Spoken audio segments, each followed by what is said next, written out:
नमस्कार दोस्तों, बहुत बहुत स्वागत है आप सभी का आपके अपने यूट्यूब चैनल आरजीएस में। और हमेशा की तरह आज भी हाजिर हैं डेली करंट अफेयर के प्रोग्राम की सीरीज में। तो आपको बताते चलें कि इस डेली करंट अफेयर के माध्यम से जो पिछले समय में घटित घटनाएं होती हैं या जो भी प्रमुख चर्चा के बिंदु रहते हैं वो उन तक जो है आपको पहुंचाना आरजीएस का प्रयास है। और इसमें एमसीक्यू के माध्यम से और व्याख्या के माध्यम से उन तमाम खबरों को आप तक पहुंचाया जाता है जो परीक्षा की दृष्टि से बहुत ही महत्वपूर्ण हो सकते हैं, ताकि जब आप एग्जाम हॉल में बैठें तो डेली करंट अफेयर से रिलेटेड प्रश्न आए तो ज़्यादा से ज़्यादा आप प्रश्न को सही करने की स्थिति में हो।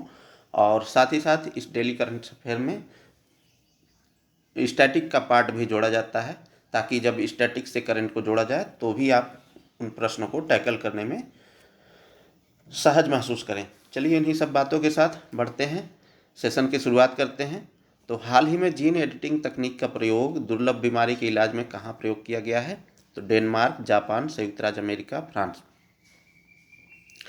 तो जीन एडिटिंग तकनीक जो है ये मानव जीनोम परियोजना के तहत है और इसमें CRISPR-9 का प्रयोग करके आनुवंशिक गुणों को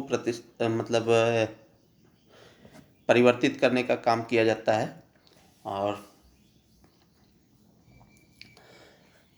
आप लोगों को पता होगा कि जीन जो है एक आनुवंशिक पदार्थ होता है जिसमें व्यक्ति के गुणों को धारण करता है, जैसे कि रंग हो गया, ठीक है, और शरीर की बनावट हो गई, बालों का रंग हो गया, ठीक है, इत्यादि इत्यादि।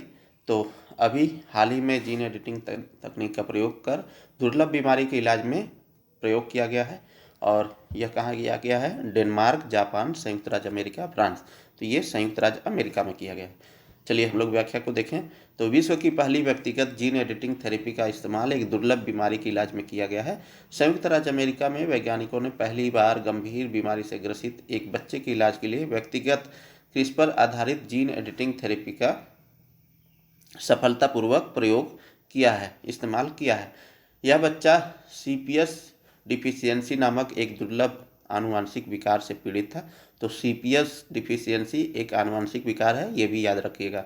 CPS1 डिफिशियंसी एक आनुवंशिक विकार है जिसमें लीवर प्रोटीन उपापचय से उपोत्पादों को तोड़ने में संघर्ष करता है, इसके परिणाम स्वरूप रक्त में विषाक्त अमोनिया का निर्माण होता है, ठीक है, इसलिए यह शरीर के लिए हानिकारक है। जीन एडिटिंग थेरेपी क्या है? तो यह आनुवांशिक इंजीनियरिंग यानी जेनेटिक इंजीनियरिंग से संबंधित है, जिसमें जीवों के DNA को मॉडिफाई करने की प्रक्रिया शामिल है। इसमें आनुवांशिक दोषों को ठीक करना, जीन एक्सप्रेशन को बदलना तथा नई आनुवांशिक सामग्री को शामिल करना शामिल है। उपचार की यह विधि sickle cell anaemia, cystic fibrosis और कुछ विशेष प्रकार के कैंसर के इलाज की संभावना प्रदान करती है। DNA में मुख्यतः दो प्रकार के मॉडिफिकेशन होते हैं। एक है सोमैटिन जीन एडिटिंग। यह एक ऐसी तकनीक है जिसमें गैर प्रजनन यानी सोमैटिक कोशिकाओं जैसे त्वचा, यकृत एवं रक्त कोशिकाओं के DNA को संपादित किया जाता है। इसका अर्थ है कि इन कोशिकाओं में जीन को बदला जाता है ताकि किसी व्यक्ति में विशिष्ट ऊतकों या अंगों को प्रभावित करने वाली बीमारी या स्थिति का इलाज किया जा सके। जीन में परिवर्तन केवल उपचारित व्यक्ति तक ही सीमित होते हैं और संतानों में नहीं जाते हैं, यानी अगले स्तर तक नहीं जाते हैं। दूसरा है जर्मलाइन जीन एडिटिंग। तो इसमें रिप्रोडक्टिव यानी प्रजनन कोशिकाओं, शुक्राणु और अंडे या प्रारंभिक अवस्था के भ्रूण के DNA को संपादित करना शामिल है, जिसमें उस भ्रूण से विकसित होने वाले व्यक्ति की सभी कोशिकाएं प्रभावित होती हैं। परिवर्तन वंशानुगत होते हैं, यानी भविष्य की पीढ़ियों को हस्तांतरित होते हैं। ऐसा इस कारण क्योंकि यह सोमैटिक और रिप्रोडक्टिव कोशिकाओं सहित संपूर्ण जीव की आनुवांशिक संरचना को बदल देती है। जीन एडिटिंग किस प्रकार की जाती है? तो प्रयुक्त उपकरण CRISPR-Cas9 लक्षित स्थानों पर DNA को काटने के लिए गाइड RNA और Cas9 न्यूक्लियस का उपयोग करता है। जिंक फिंगर न्यूक्लियस और टैलेन आदि का प्रयोग किया जाता है।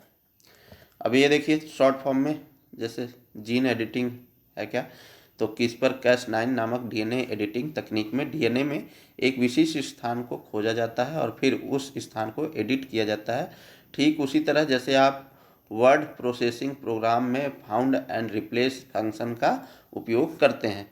जैसे तकनीक कैसे काम करती है, जैसे ये कोशिका हो गया, ठीक है, केंद्रक हो गया बीच में, और इसमें क्या होते हैं, गुणसूत्र होते हैं।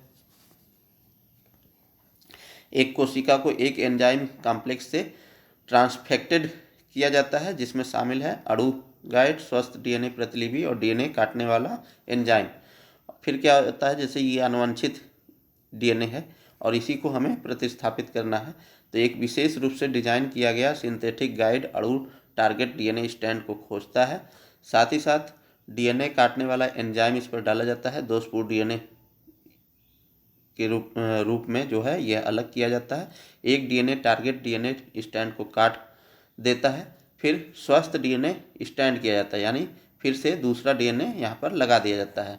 तो दोषपूर्ण डीएनए स्टैंड को एक स्वस्थ प्रतिलिपि के साथ बदल दिया जाता है। तो ये कुछ प्रोसेस है, वहाँ बहुत ज़्यादा टेक्निकलिटी में हम लोग को नहीं जानना है, बहरहाल थोड़ा बहुत जानते रहना है। चलिए अगले प्रश्न की ओर बढ़ें। तो भारतीय संविधान के अनुच्छेद 174 के अनुसार राज्य विधानसभाओं को प्रत्येक 6 माह में कम से कम कितनी बार बैठक करनी होती है।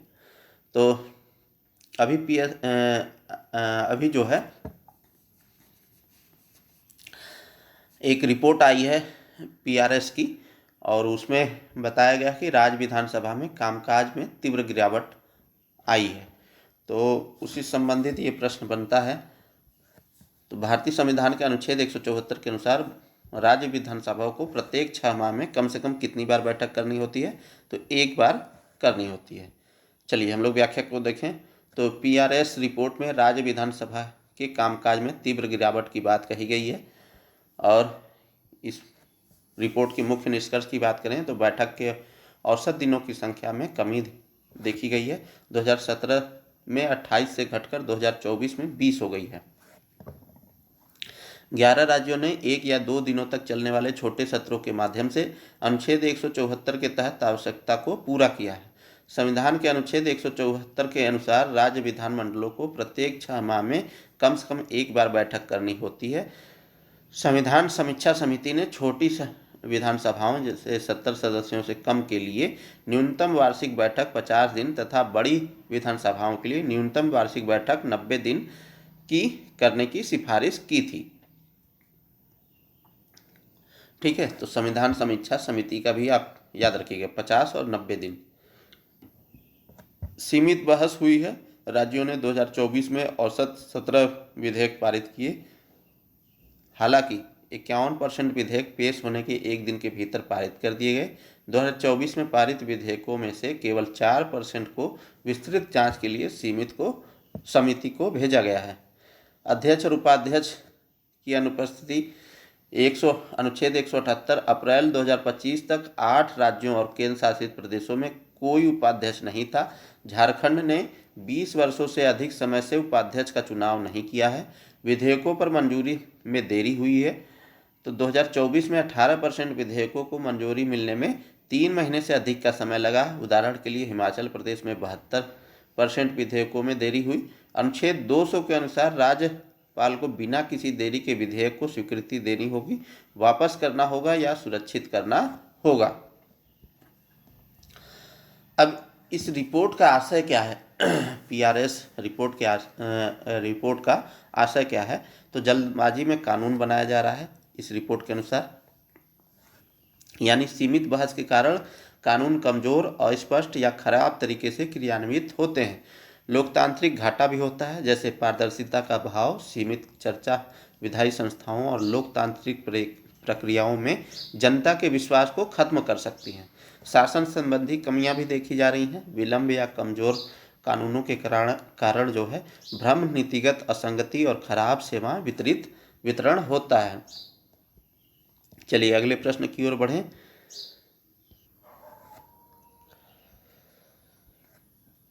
तो विश्व दूरसंचार दिवस के संदर्भ में निम्नलिखित कथनों पर विचार करें। वर्ष 2025 का विषय डिजिटल नवाचार और सतत विकास की दिशा में दूरसंचार है। विश्व दूरसंचार दिवस, दूसरा स्टेटमेंट कह रहा है, विश्व दूरसंचार दिवस प्रत्येक वर्ष 17 मई को मनाया जाता है। यह दिन 1865 में अंतर्राष्ट्रीय दूरसंचार संघ की स्थापना के उपलक्ष्य में मनाया जाता है। पूछ क्या रहा है, उपयुक्त में से कौन सा या कौन से कथन सही हैं। तो यहाँ पर बताते चले आपको कि यहाँ पर दोनों कथन सही हैं। तो इस वर्ष 2025 का विषय डिजिटल नवाचार और सतत विकास की दिशा में दूरसंचार है, ये विषय है। दूरसंचार दिवस प्रत्येक वर्ष 17 मई को मनाया जाता है। चलिए हम लोग व्याख्या को देख लेते हैं। तो उत्पत्ति और महत्व की बात करें तो विश्व दूरसंचार दिवस हर साल 17 मई को मनाया जाता है। 17 मई 1865 को पेरिस में पहले अंतर्राष्ट्रीय टेलीग्राफ कन्वेंशन के हस्ताक्षर की स्मृति में मनाया जाता है, जब ITU की स्थापना हुई थी। 1969 से इसे नियमित रूप से मनाया जाता है। 2006 में टर्की में आयोजित कॉन्फ्रेंस में इसे विश्व दूरसंचार और सूचना समाज दिवस के रूप में वर्गीकृत किया गया। इसमें इंटरनेट की भूमिका की बात करें तो इंटरनेट आधुनिक दूरसंचार का प्रमुख हिस्सा है। यह सूचनाओं तक त्वरित पहुंच, सोशल नेटवर्किंग, बैंकिंग, ई-शॉपिंग आदि को सरल बनाना है। गूगल जैसे सर्च इंजन ने ईमेल, चैटिंग और वीडियो कॉलिंग के माध्यम से दूरियों को कम किया है। इंटरनेट ने जीवन को सुविधाजनक बनाया है, विशेष रूप से उन क्षेत्रों में जहां इसकी पहुंच है। और अभी भारत में ही क्या है, अभी हाल ही में सर्वोच्च न्यायालय ने आर्टिकल 21 के तहत डिजिटल पहुंच सुनिश्चित करना मौलिक अधिकार में शामिल किया है। तो ये भारत में अभी सर्वोच्च न्यायालय द्वारा आर्टिकल 21 में डिजिटल पहुंच को भी जोड़ा है। दूरसंचार क्रांति की बात करें तो भारत में दूरसंचार क्रांति ने आर्थिक विकास को बढ़ावा दिया है। मोबाइल फ़ोन ने कार्यों को सरल बनाया है। 3G, 4G और 5G तकनीक ने प्रगति को गति दी है। ग्रामीण भारत में किसान इंटरनेट से फसल और रेलवे रिजर्वेशन जैसी जानकारी प्राप्त कर रहे हैं। यह क्रांति भारत को तकनीकी और आर्थिक रूप से सशक्त बना रही है। भारत में टेलीफोन की शुरुआत की बात करें तो 1881 में ओरिएंटल टेलीफोन कंपनी को कोलकाता, मुंबई, चेन्नई और अहमदाबाद में एक्सचेंज खोलने का लाइसेंस मिला। 28 जनवरी 1882 को कोलकाता में पहला केंद्रीय टेलीफोन एक्सचेंज शुरू हुआ, जिसमें 93 ग्राहक थे। इसमें कुछ चुनौतियां भी हैं। तो इंटरनेट की विश्वसनीयता बनाए रखना एक बड़ी चुनौती है, जैसा कि अभी देख रहे होंगे डीप फेक, मोदी जी का भी जो है डीप फेक एक वीडियो प्रसारित किया जा रहा है पाकिस्तान में। तो ये भी एक चुनौती है कि विश्वसनीयता बनी रहे। पोर्नोग्राफी और साइबर अपराध जैसी समस्याएं, फिशिंग का मामला भी देख रहे होंगे किस तरीके से साइबर अपराध बढ़ रहे हैं। पोर्नोग्राफी भी बढ़ रहा है जैसी समस्याएं समाज को प्रभावित कर रही हैं। तस्वीरों का दुरुपयोग और अफवाहों से साइबर युद्ध जैसे हालात उत्पन्न हो रहे हैं। इसके निष्कर्ष की बात करें तो नकारात्मक पहलुओं के बावजूद दूरसंचार भारत की समृद्धि में सहायक है। यह क्षेत्र युवाओं के लिए आकर्षक करियर अवसर प्रदान कर रहा है। चलिए अगले प्रश्न की ओर बढ़ें। तो बायो E3 नीति के संदर्भ में निम्नलिखित कथनों पर विचार कीजिए। यह नीति नेट जीरो कार्बन अर्थव्यवस्था और सतत विकास जैसे राष्ट्रीय लक्ष्यों के अनुरूप है। इसके तहत bio AI hub, bio foundries और जैव विनिर्माण केंद्रों की स्थापना की जाती है। पूछ क्या रहा है, उपयुक्त में से कौन से कथन सही हैं। तो यहाँ पर दोनों ऑप्शन हमारे सही हैं, इसलिए राइट आंसर हमारा C हो जाएगा। तो अभी भारत में पहली बार अंतर्राष्ट्रीय अंतरिक्ष स्टेशन पर जैविक प्रयोग करेगा, भारत द्वारा किया जाएगा। तो इसलिए यह प्रमुख चर्चा का विषय है। तो बायो E3 नीति, तो भारत पहली बार ISS पर करेगा जैविक प्रयोग। तो हालिया खबरों के अनुसार भारत पहली बार अंतर्राष्ट्रीय अंतरिक्ष स्टेशन यानी ISS पर जैविक प्रयोग करेगा। यह प्रयोग बायो E3 जैव प्रौद्योगिकी नीति के तहत किया जाएगा। इसका उद्देश्य अंतरिक्ष में मानव जीवन की स्थिरता और दीर्घकालिक मिशनों के लिए पोषक तत्वों से भरपूर खाद्य स्रोतों की खोज करना है। यह प्रयोग इसरो, DBT यानी जैव प्रौद्योगिकी विभाग और नासा की संयुक्त पहल है। तो याद रखिएगा, इसरो, DBT और नासा की संयुक्त पहल है। यह मिशन एक्जियोम 4 के तहत किया जाएगा, जिसमें भारतीय अंतरिक्ष यात्री ग्रुप कैप्टन शुभांशु शुक्ला भी शामिल हैं।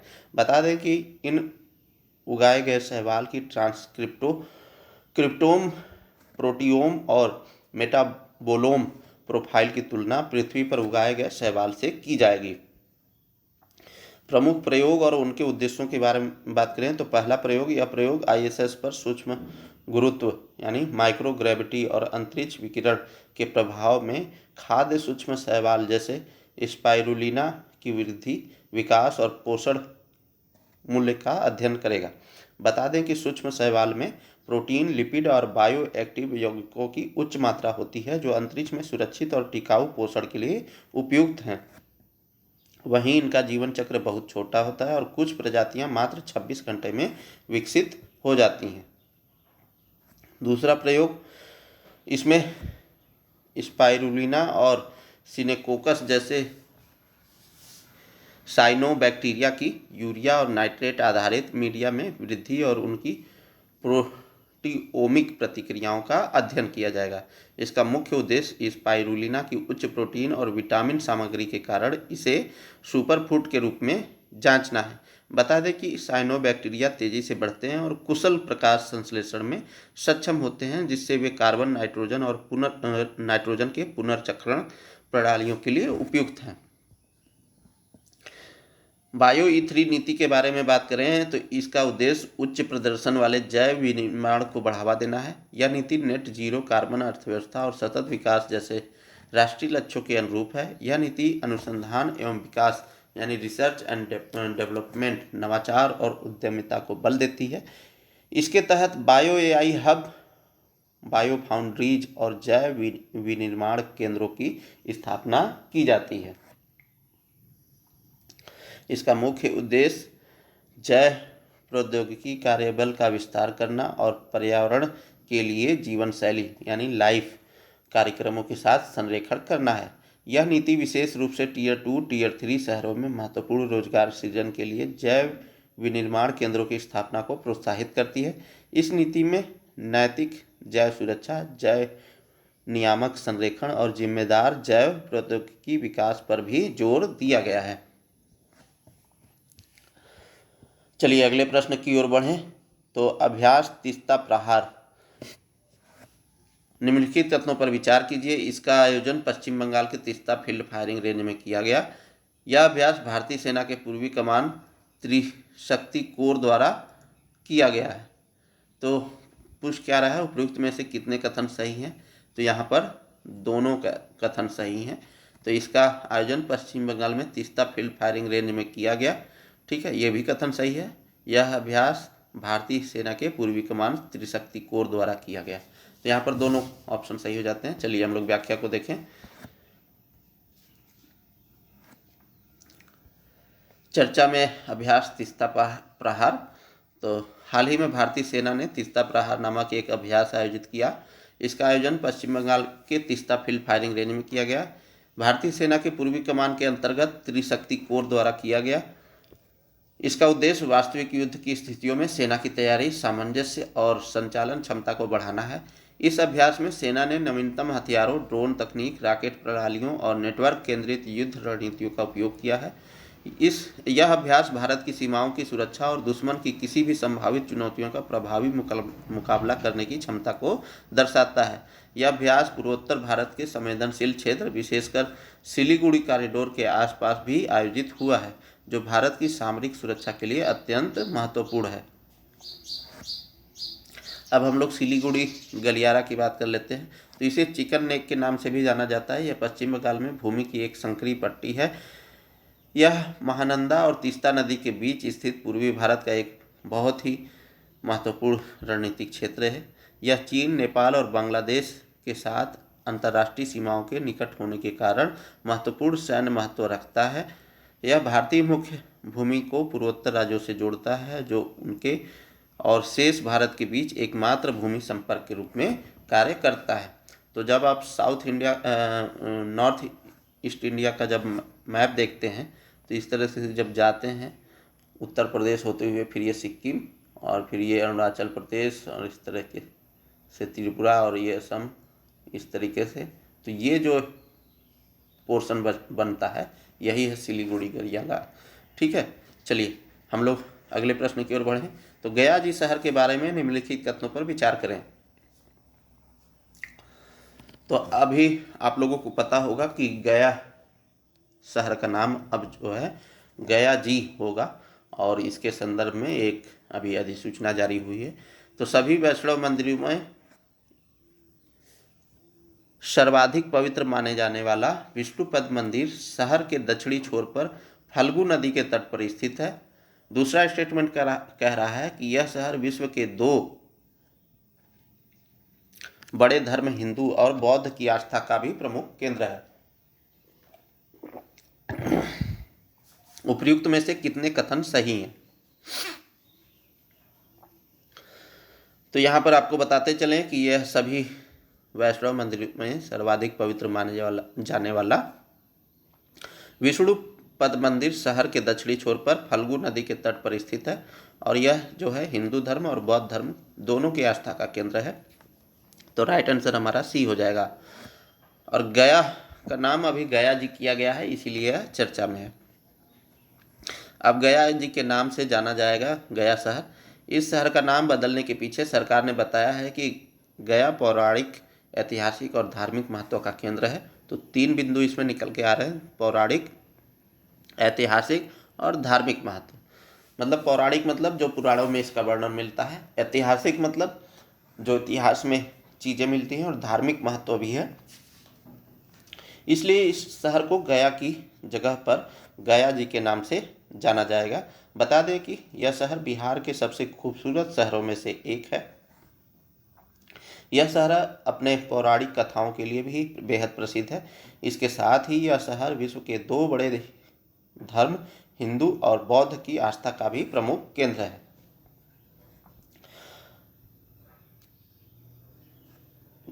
गयापुर के नाम पर गयासुर के नाम पर बसाया गया यह शहर है। ठीक है, तो गयासुर है, गयापुर नहीं है।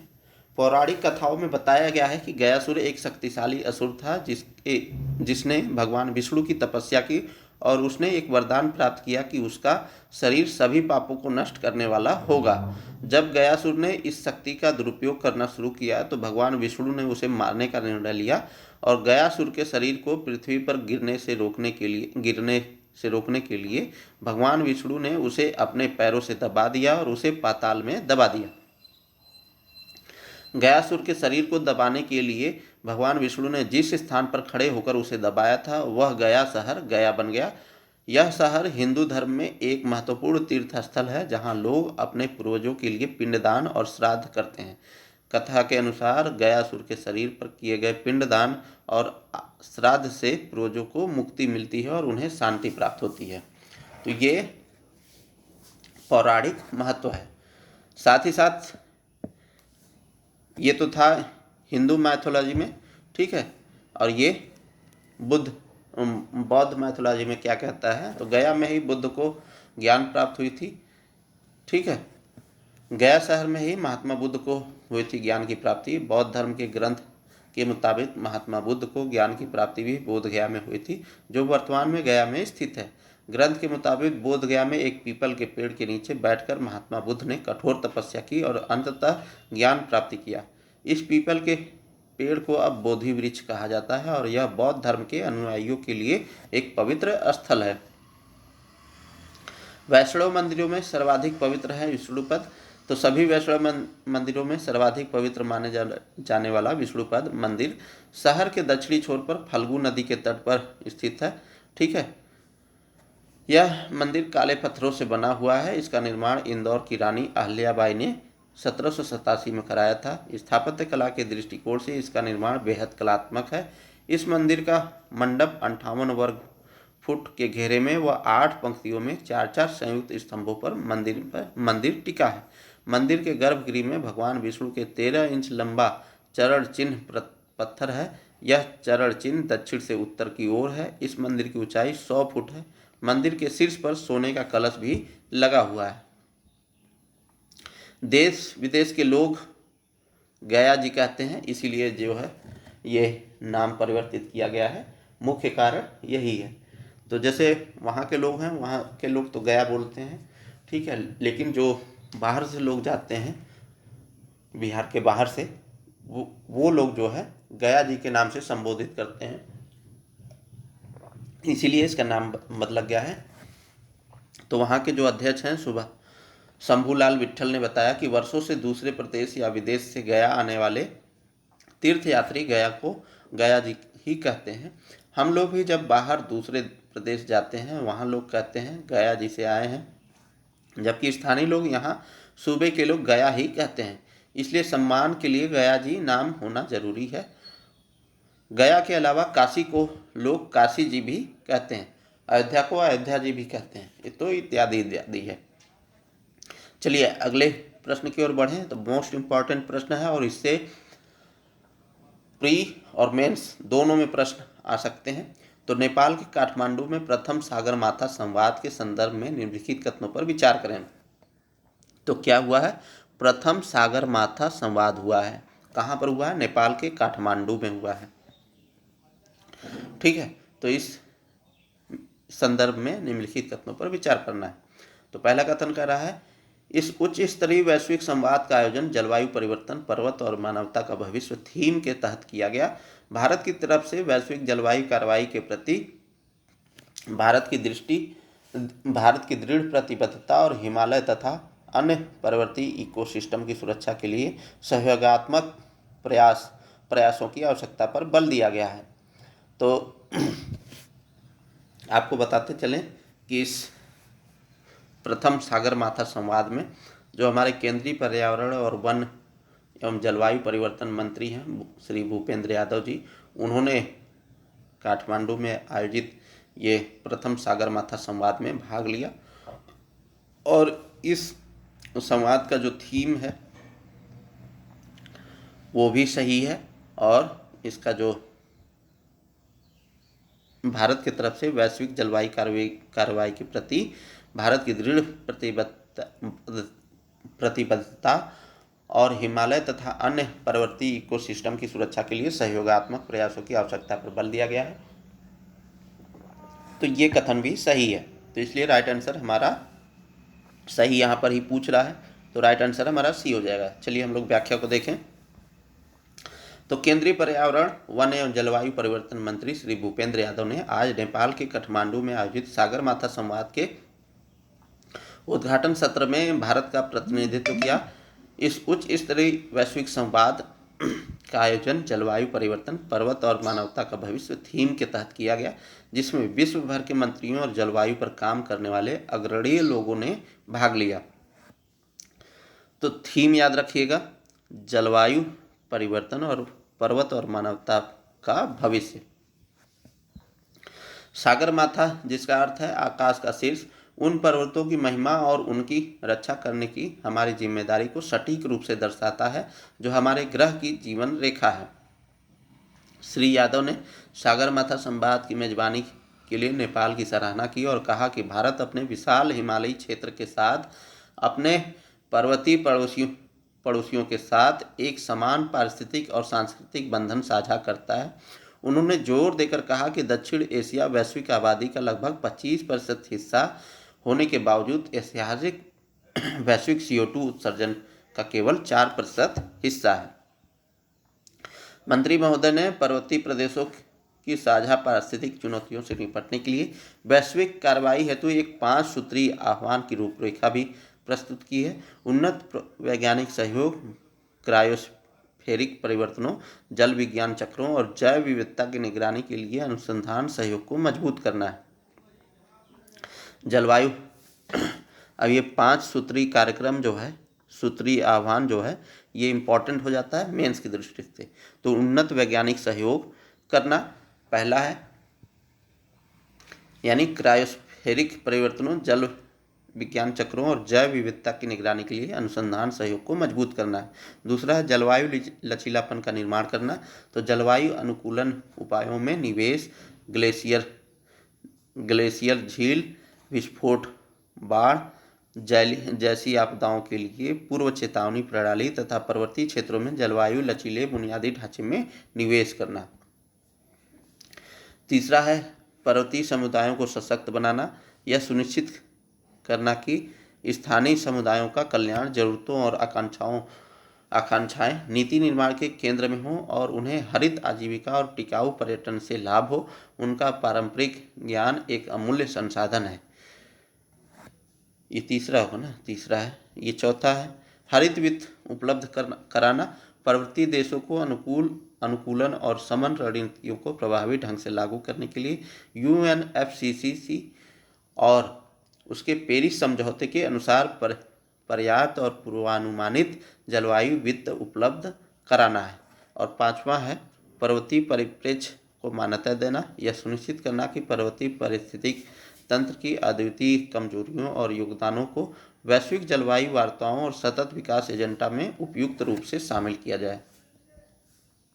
चलिए अगले प्रश्न की ओर बढ़ें। तो सौर ज्वालाओं के संदर्भ में निम्नलिखित कथनों पर विचार कीजिए।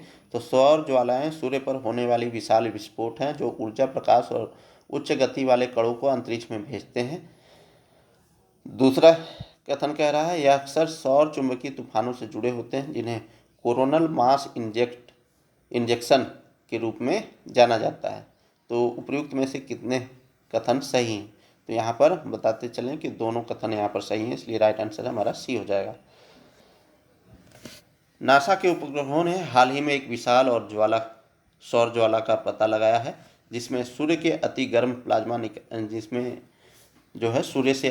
प्लाज्मा निकल रहा है और नाटकीय पंख जैसी आकृतियों में फैल रहा है। सौर ज्वालाएं हैं क्या? तो परिभाषा के अनुसार सौर ज्वालाएं सूर्य पर होने वाले विशाल विस्फोट हैं जो ऊर्जा, प्रकाश और उच्च गति वाले कणों को अंतरिक्ष में भेजते हैं और वे अक्सर सौर चुंबकीय तूफानों से जुड़े होते हैं जिन्हें कोरोनल मास इंजेक्ट के रूप में जाना जाता है। EME सूर्य के कोरोना से प्लाज्मा और चुंबकीय क्षेत्रों का बड़ा निष्कासन है। वर्गीकरण की बात करें तो सबसे बड़े प्लेयर्स को X क्लास प्लेयर्स के रूप में जाना जाता है, जबकि सबसे छोटे प्लेयर्स को A क्लास के रूप में जाना जाता है। बाद में B और C और M और X हैं। आवृत्ति की बात करें तो ज्वालाएं सौर अधिकतम 11 वर्षीय सौर चक्र के शिखर के दौरान अधिक बार होती हैं। सौर चक्र के दौरान सूर्य के चुंबकीय ध्रुव लगभग हर 11 वर्ष में पलट जाते हैं और सौर ज्वाला विस्फोट विद्युत चुंबकीय स्पेक्ट्रम में विकिरण उत्सर्जित करते हैं जिसमें एक्सरे, गामा किरणें, पराबैंगनी प्रकाश, दृश्य प्रकाश और रेडियो तरंगे आदि शामिल होते हैं। सौर ज्वाला घटनाओं के निहितार्थ की बात करें तो भू चुंबकीय तूफान, ये ज्वालाएं पृथ्वी के चुंबकीय क्षेत्र को परेशान कर सकती हैं जिससे रेडियो ब्लैकआउट, पावर ग्रिड विफलताएं और आश्चर्यजनक अरोरा हो सकते हैं। उपग्रह क्षति भी हो सकती है। उच्च ऊर्जा कण उपग्रह इलेक्ट्रॉनिक्स को नुकसान पहुंचा सकते हैं, GPS सिस्टम को प्रभावित कर सकते हैं और संचार नेटवर्क को खराब कर सकते हैं। मानव सुरक्षा भी प्रभावित हो सकती है। पृथ्वी पर लोगों को सीधे नुकसान न पहुंचाए क्योंकि चुंबकीय क्षेत्र और वायुमंडल हमें सुरक्षा प्रदान करते हैं। हालांकि विकिरण जोखिम के कारण अंतरिक्ष यात्री और अंतरिक्ष मिशन जोखिम में पड़ सकते हैं। तो ये था दोस्तों आज के लिए डेली करंट अफेयर का प्रोग्राम। उम्मीद करते हैं आप सभी को पसंद आया होगा। यदि पसंद आया हो तो अन्य लोगों तक शेयर कर दें वीडियो को और चैनल को सब्सक्राइब कर दें। मिलते हैं किसी नेक्स्ट वीडियो में, तब तक के लिए बहुत बहुत शुक्रिया, बहुत बहुत धन्यवाद। जय हिंद दोस्तों।